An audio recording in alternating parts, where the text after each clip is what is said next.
I grew up near Los Angeles. Both my parents were social workers.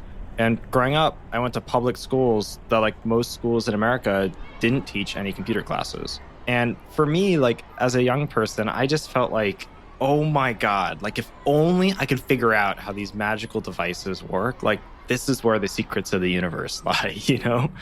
But it was always a solitary activity for me. As a teenager, I was very lonely. And that culminated in, for me, I ended up dropping out of high school after my freshman year, when I was 16, and I moved to San Francisco to become a programmer. And after working at a couple startups to get some money and put together some savings, I started Hack Club to try and create the sort of place and community that I so desperately wish I had when I was a teenager. That's Zach Latta. He's the founder of Hack Club, and he's our guest today. Zach is going to tell us about how groups like Hack Club are teaching kids how to hack and otherwise be creators online, and how that's one of the ways we can help shift them from being just passive consumers of the digital world to actually charting their own futures. We're going to talk to Zach about student rights to an open internet, why learning to code can increase equity, and what happens when a school's online security and the law get in the way of all that. I'm Cindy Cohen, EFF's Executive Director. And I'm Danny O'Brien, Special Advisor to the EFF. Welcome to How to Fix the Internet, a podcast of the Electronic Frontier Foundation, where we bring you big ideas, solutions, and hope that we can fix the biggest problems we face online.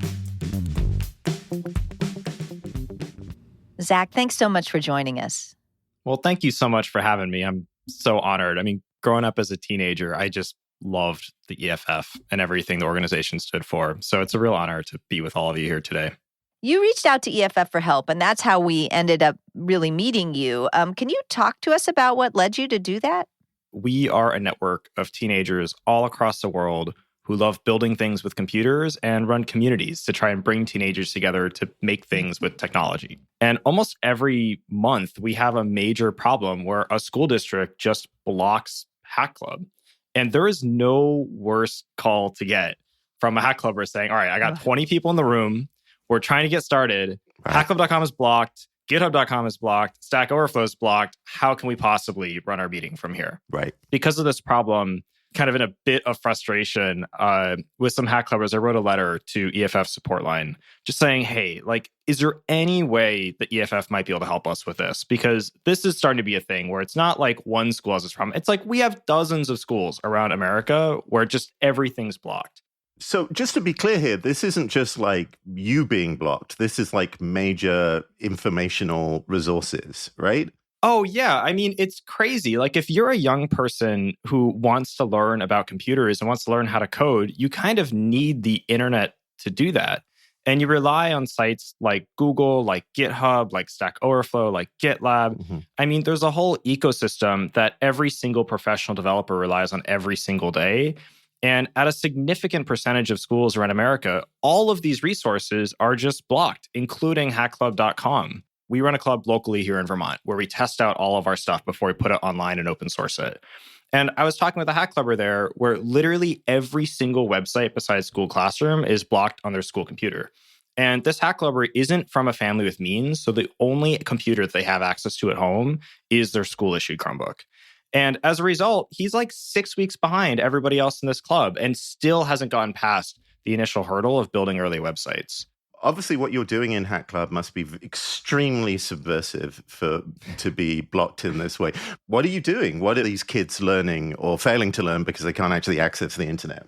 What Hack Club is all about is bringing teenagers together who love computers and want to learn how to make things with computers, whether it's building a website or making a video game, or maybe even starting a local business.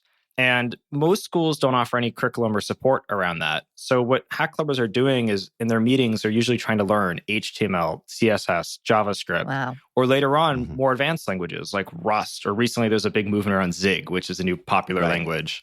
And when you're trying to run the meeting and bring people to github.com where we have a lot of our resources, when it's blocked, it's like the meeting's dead on arrival. I don't think school administrators are bad people. Like, I think I come from a long line of teachers, and I think that people in schools are doing their best, but are probably afraid around things like liability. Their incentives is just to make sure that kids don't ever get to anything that might possibly be problematic. They don't have an incentive to make sure kids can actually learn some of these skills. And so when you outsource this to people whose business it is to block, they're going to block, right? As opposed to having a thoughtful process by which you figure out what do students really need to learn. I think you're totally right. When it comes to computer programming and understanding how computers work, everybody learned this by going out onto the internet and finding the places where other people are sharing this. And something like GitHub, a huge percentage of what actually runs the internet is there. Like it is a little crazy. When we teach people to read and write, we're not expecting them to be, English literature students or novelists, right? We're giving them the tools to work in society. So when we have reading, writing, and, algorithms or whatever, it's so that they can do what they want to do in society and that they can build society with an understanding of the things around them. When you realize that the world around us is built by other human beings, you realize you can be one of those human beings. I think that starting 10 years ago, there was this massive shift in education that happened and for some reason still isn't really part of the dialogue around what good classrooms or good learning environments looks like, which is that every single young person on the planet started having these magical devices in their pockets, which had all of human history and knowledge on them. I mean, like these things are better than the Library of Alexandria. Like this is it. Like it doesn't get better. And I think that so much of public education systems around the world are designed to solve access problems. Like how do we just simply get access to knowledge in front of everybody and to them? And we've built this incredible distribution mechanism. I mean, it's really remarkable. But I think the new challenge of learning in the 21st century is one of motivation. How do we get people to care? How do we get people to use this? And I think that when we lock down digital systems around young people, we kind of tell them, don't poke and prod, don't try things, don't go out of your way to go down a path that we haven't pre-approved for you. And I think that kind of kills curiosity. It's really counterproductive.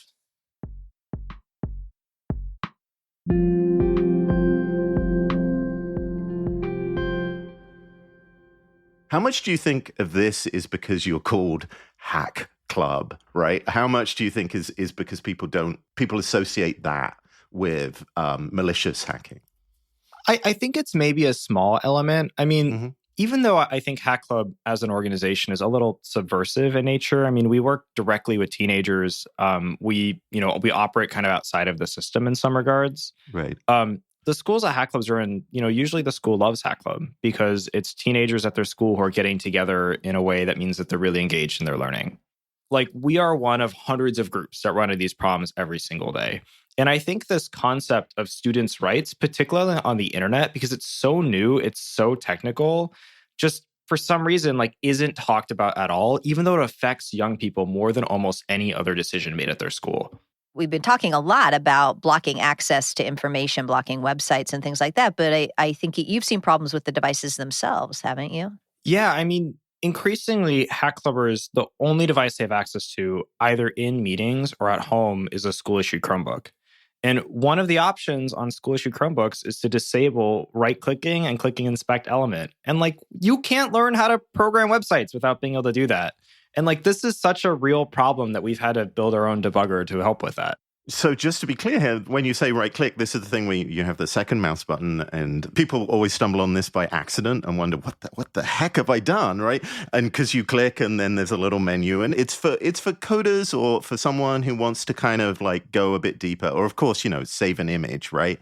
It's the sort of metaphor for, okay, let's go a little bit deeper into what we're looking at here. And that kids can't do that on these lockdown computers? Yeah, it's a device security setting. You can turn off inspecting element, which means that young people in Hack Club meetings who don't have a school-issued computer can view the source code of any website that they go to.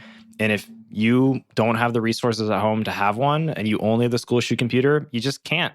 Everybody in the early web learned how to build the rest of the early web by view source, right? There was a little pull-down menu, and if you saw a web page that you liked, you could like look at the original HTML and then cut and paste it, right? And mess around with it.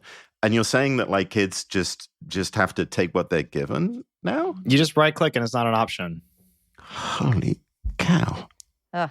And this is a setting, right? So the Chromebooks don't come like this necessarily, but they give the administrators the ability to lock kids out of this knowledge. It's hard to imagine the thinking that leads you to decide that we're going to deny kids knowledge in school. And like just like me and Zach and like Cindy are now like vibrating in the studio. You can't really see this. But so one of the things so upsetting about this is that the environment, the mouse, right? The windowing environment that you're using was specifically built to be an educational environment that you could explore and learn, right? It's an absolute perversion of the very fundamental way these things were developed and intended to use, right? It's like if you gave someone a painting set but no paint. The equity issues here are just tremendous, right? Because we know that we're now giving kids devices that they can use to help themselves learn. But if they're locked down devices, and that's, the rich kids have another device that they can use, but the poor kids end up with just the lockdown device, a poor device for poor people, really, it sounds like. When you look at the marketing for some of these school filter companies, like the marketing is like, we prevent student suicide. And it's like, we like prevent school shootings. What a strange connection to draw. And then the things they do to be able to draw that connection is not only do they filter what websites you're able to go to, but they actually scan every single email you send from your school account, every single IM that you send from your school account. They scan the things you do on websites. Like for this one district that we're in Georgia, when you go to a website that's blocked, not only does it say this website's blocked, you're not allowed to come here, but it actually says that there's a security issue with your computer and that the way to fix it is to download this intermediate SSL certificate, install it on your computer, set as a trusted source. And what that means is it allows the school to man in the middle all of your encrypted traffic. Yeah. Right. You're actually, that's like you're undermining the security of that computer. And yeah, I think this is really important to emphasize. One of the things that we always talk about at EFF is you can't do censorship without surveillance, right? You have to be able to see what people are looking at to block it. And what that means for these sort of systems is, as you say, just to be clear, what that person is being asked to download there is like the master key to all of their communications on that computer, from their financial details to everything. Yes, and it's a problem that predates COVID, but it really got supercharged during COVID, this idea that constant surveillance is what you have to tolerate if you're a student. And that's dangerous first because that's dangerous for kids, but it's also dangerous because we're creating a generation of kids who think that being watched all the time is okay. I mean, this is a fundamental human right. It's central to human dignity. And, one of the things that we've learned is, you can't deny children completely human dignity and then expect them to suddenly at age 18 be able to exercise their full rights in a way that will work, right? It doesn't work that way.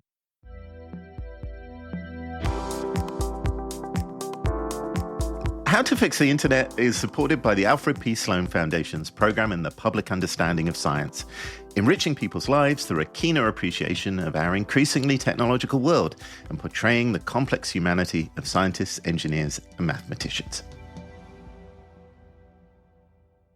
How do the kids themselves feel about this? Like, what do you get from them? Well, there's two things I'd love to touch on there. I think an idea that I would love for us all to start talking about is this idea of digital civic duty. And I think it's the same thing where you not only receive being a consumer, but you give too. You make your own websites. You modify the internet. You modify technology. You're not just a consumer, you're a creator too. In terms of what hack clubbers feel about school surveillance, I mean, hack clubbers feel like they live in an Orwellian surveillance state because you spend your time on networks that are surveilled, or if you try to poke and prod, bad things could happen. And I think it definitely, hack clubbers feel like they can't interact with their school on issues like these. Because I think a lot of school administrators are not technical enough to understand what's going on. So if you flag the wrong thing, like you could very easily find yourself like facing disciplinary action or something like that. I had this happen when I was a teenager. I installed a VPN on my Right. laptop when I brought to my school. I was the only person at my school that I knew on a laptop. Yeah.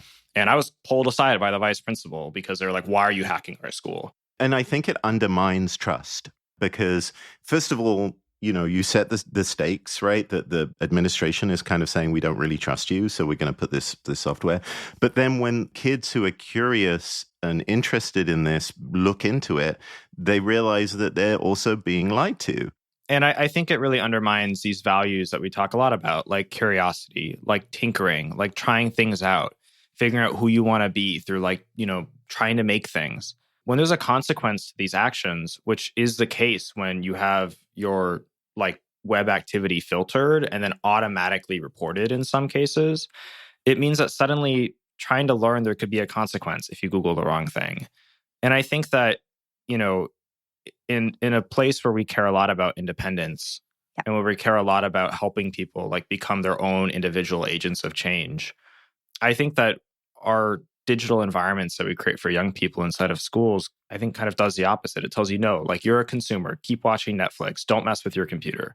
I think this is really harkens back to the beginning of the Electronic Frontier Foundation, right? Where we had law enforcement coming in and, doing raids on, a lot of kids who were poking around on the early internet trying to figure out how things work. This is really one of the founding stories of EFF. And the flip side of it is some of those same kids or, kids who were friends with them, by the name of like maybe Wozniak or other things, like they went on to develop some of the tools and the things that we love the most. So we're not just, doing something unfair to these kids. We may be short-circuiting the next generation of people who are gonna bring us a better world.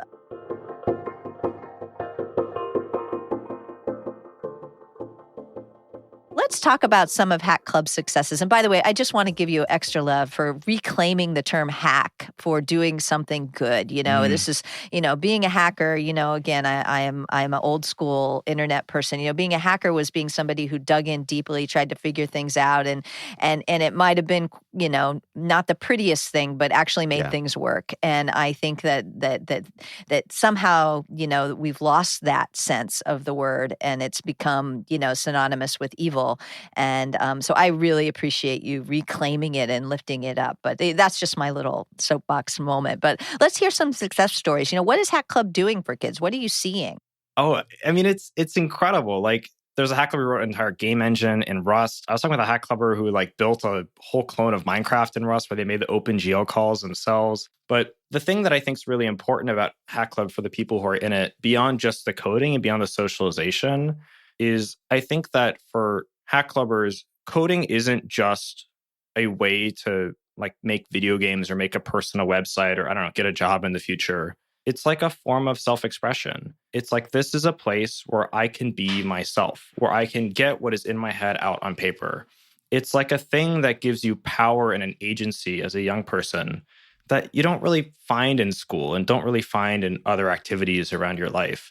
And it's a place where, it doesn't really matter where you're from or what you look like or who your parents are, how much money you make. It's like, this is a place where people will treat you like a real person with like real respect.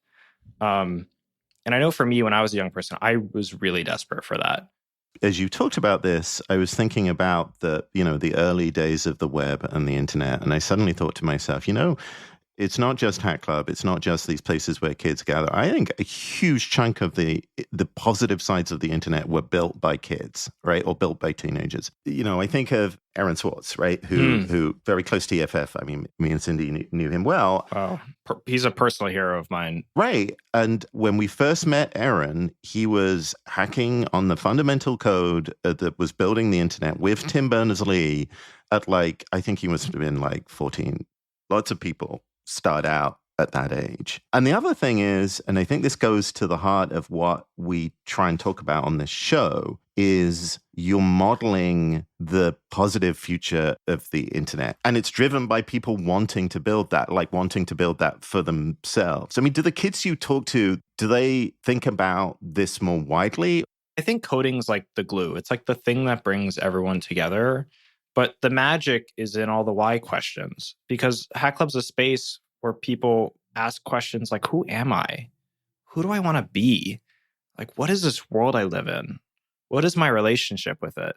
And I think that, we have this concept of hacker friends. I think if Hack Club does one thing, we want to try and help young people find other hacker friends. Because when you have someone else like you that shares your interests at like a very deep level, it means that when you explore those questions, you can go much deeper and you feel heard in a way that you might not if you don't have friends that are as deep into some of these things as you. Hack Club's not the only one. There are programs like this all around the world that are really specifically aimed at reaching communities who, basically weren't the focus of kind of the first generation of hacker kids. So if you'd talk about that too, I'd love it. For me growing up, and I think this is built into Hack Club's DNA, I definitely felt like a child of the world or a child of the internet, because the people I was having so many of these formative conversations with online were from all over the world, from all backgrounds. And I think that that is just so incredibly important. One of my favorite things about Hack Club is, since we don't like design a playbook that then everybody runs. I mean, every hack club at every school is different. And as a result, when you go to a hack club in Kerala, India, it's dramatically different than a hack club in America. I mean, it's different. It makes more sense for local context. And as a result, when you walk into some of these clubs from around the world, like the local leaders have really asked, what makes the most sense for me? What makes the most sense for other people like me? And I think that, particularly in areas where people feel marginalized or they don't see a home for themselves or they don't have role models in the same way that some more traditional folks might have, my hope is that with Hack Club that they can build the home that they've always been looking for. And I think that the internet allows young people to do that in a way that just wasn't possible before. This is such a cliche, right? But this is actually the next generation, right? This is the future. Do you have any predictions about future of the internet? Like what are the things that they're building that are missing in the existing system? We face some of the biggest challenges over the next 50 years that humanity's ever had to reckon with.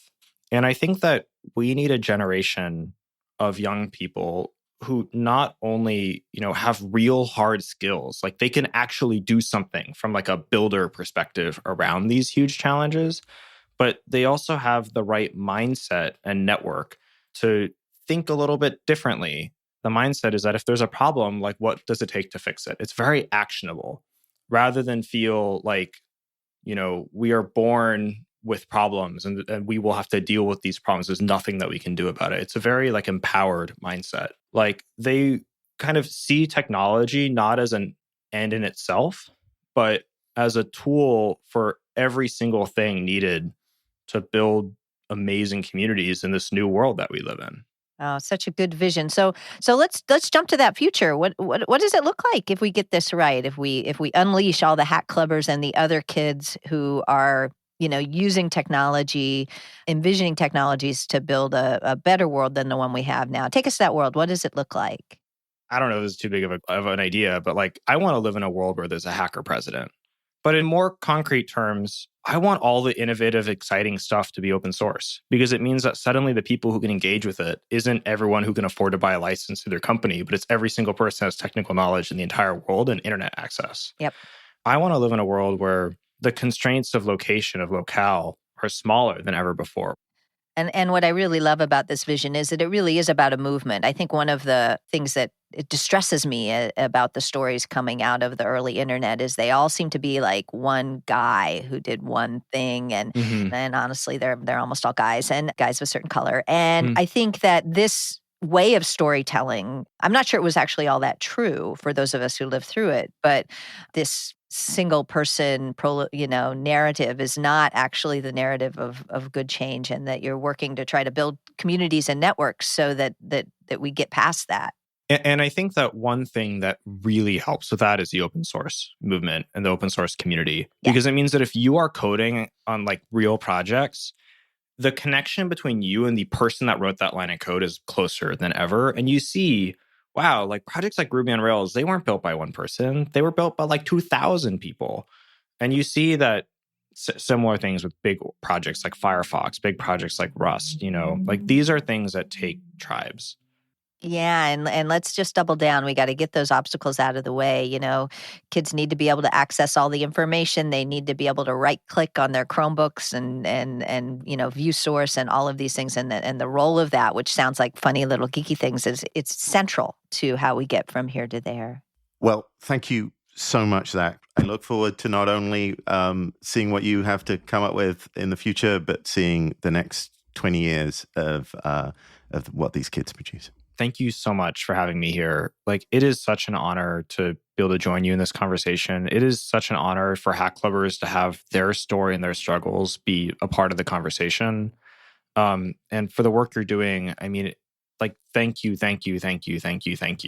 It goes both ways, Zach. Like, you are raising the next generation of EFF members, probably EFF staffers, and maybe, congressional and administrative staffers who have this in their bones. And that's the world. Just understanding how technology works isn't enough. And I think that's really clear from what you're doing is you're building networks and you're building ethical and responsible frameworks. Thank you so much. This has been so fun talking to you and so inspiring. I agree. We started off and we were talking about the problems that you're having, and they're tremendously important. And of course, that's where EFF's rubber meets the road, is trying to get these obstacles out of the way. But we ended in such a happy place in terms of this future. So thank you.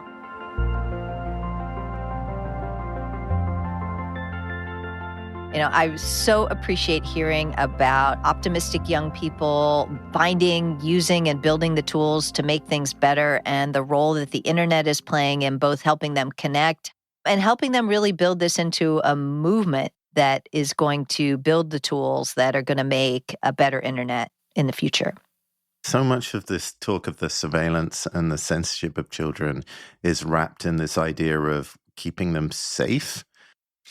And then Zach, who's caught in the middle, he goes to the websites of these makers of filter technology where they're literally claiming to be preventing school shootings. And yet when I mean, we all want kids to be safe, but I do question whether this is really safety. When Zach talks to the actual hack clubbers and they say that they feel like they're in an Orwellian surveillance state, that's not safety.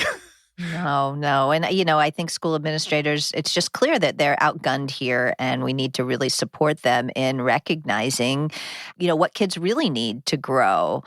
I also really appreciated him talking about coding as a form of self-expression. Obviously, that's near and dear to my heart as we EFF started with the idea that code is speech, but also that, this self-expression isn't just like in a constitutional sense. It's about a place where I can be myself, where I can really be the real me. And all of that coming out of the idea that people are learning how to code this as a means of self-expression is just heartening. Like, you teach kids how to express themselves, whether it's code and speaking up, and then they get to be part of that debate. And I think they're an important part of that debate. One of the things that I really loved about the way Zach talked about the community he's building is it's being built by teenagers for teenagers, maybe for the rest of us too, but recognizing that this community needs to be designing the technologies and developing the technologies that this community needs, that's where it needs to be centered.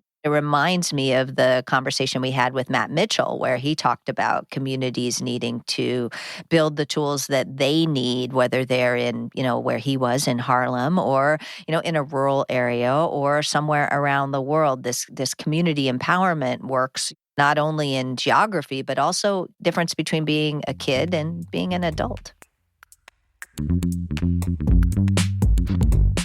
Thanks to our guest, Zach Latta, for sharing his optimism and the work that he's doing. If you'd like to start a hack club or donate to help support them, they are at hackclub.com. There are similar organizations all across the country and all across the world. But supporting this work, I think, is tremendously important to build, a future internet that we all want to live in. Thanks again for joining us. If you have any feedback on this episode, do email us at podcast@eff.org. We read every email and we learn from all of your comments. If you do like what you hear, follow us on your favorite podcast player. We've got lots more episodes in store this season. Music for How to Fix the Internet was created for us by Reed Mathis and Nat Keefe of Beat Mower. This podcast is licensed Creative Commons Attribution 4.0 International and includes music licensed under the Creative Commons Attribution 3.0 Unported licensed by their creators. You can find those creators' names and links to their music in our episode notes or on our website at eff.org/podcast. I'm Danny O'Brien. And I'm Cindy Cohen. This podcast is licensed Creative Commons Attribution 4.0 International and includes the following music licensed Creative Commons Attribution 3.0, unported by its creators. Warm Vacuum Tube by Admiral Bob, featuring Starfrosh. Drops of H2O, the Filtered Water Treatment by Jay Lang, featuring Airtone. And Recreation by Airtone.